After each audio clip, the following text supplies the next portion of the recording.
Hi అండి, welcome to Telugu one news. నేను రూపానాదెల్ల. BJP ఏపీలో తెలుగుదేశం జనసేన కూటమితో కలిసి ఎన్నికలకు వెళ్లాలన్న నిర్ణయం అయితే తీసేసుకుంది. కానీ పొత్తులో భాగంగా తాము పట్టుబట్టి మరీ తీసుకున్న స్థానాలలో పోటీ చేసే అభ్యర్థుల ఎంపిక మాత్రం ఇంకా ఒక కొలిక్కి రాలేదు.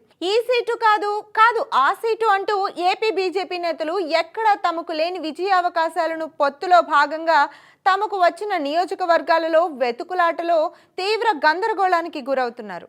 పొత్తులో భాగంగా ఇప్పటి వరకు బీజేపీ పోటీ చేస్తుందని అంతా భావిస్తూ వచ్చిన రాజంపేట లోక్సభ నియోజకవర్గం తిరిగి తెలుగుదేశం కోటాకు బదిలీ అయింది.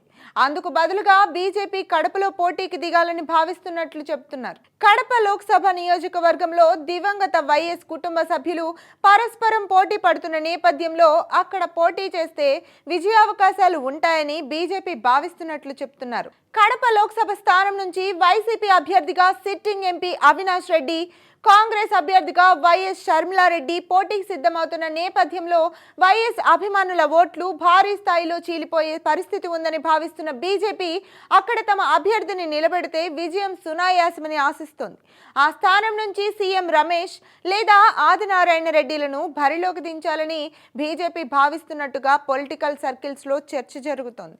కాగా ఇప్పటి వరకు బీజేపీకి వెళ్ళిందని భావిస్తున్న రాజంపేట ఎంపీ సీటు తాజాగా తిరిగి టీడీపీ కోటాకు బదిలీ అయినట్లు పార్టీ వర్గాల సమాచారం. రాజంపేట లోక్సభ నియోజకవర్గ పరిధిలో ముస్లింల సంఖ్య గణనీయంగా ఉన్నందున ఆ స్థానంలో బీజేపీ పోటీకి నిలిస్తే ఓట్లు పడే అవకాశాలు తక్కువ అన్న భావనతో రాజంపేటను వదులుకొని విజయనగరం ఇవ్వాలని కమలం పార్టీ కోరుతున్నట్లుగా చెప్తున్నారు. హిందూపురం నుంచి తెలుగుదేశం అభ్యర్థిని ప్రకటించడంతో బీజేపీ అనంతపురం లోక్సభ స్థానం కోరుతోంది. అదేవిధంగా అసెంబ్లీ నియోజకవర్గాల విషయంలో బీజేపీ కసరత్తు ఇంకా ఓ కొలిక్కి రాలేదు. ఒకవేళ కడప ఎంపీ సీటు తీసుకుంటే టీడీపీ ఇచ్చిన 1, జనసేన ఇచ్చిన 3 అసెంబ్లీ స్థానాలను టీడీపీకి వదిలేసే అవకాశాలున్నాయని బీజేపీకి చెందిన ఓ సీనియర్ నేత అభిప్రాయపడ్డారు. అప్పుడు అసెంబ్లీ బరిలో బీజేపీ బలమైన కొద్దిమంది అభ్యర్థులను మాత్రమే బరిలోకి దింపుతుందని అంటున్నారు.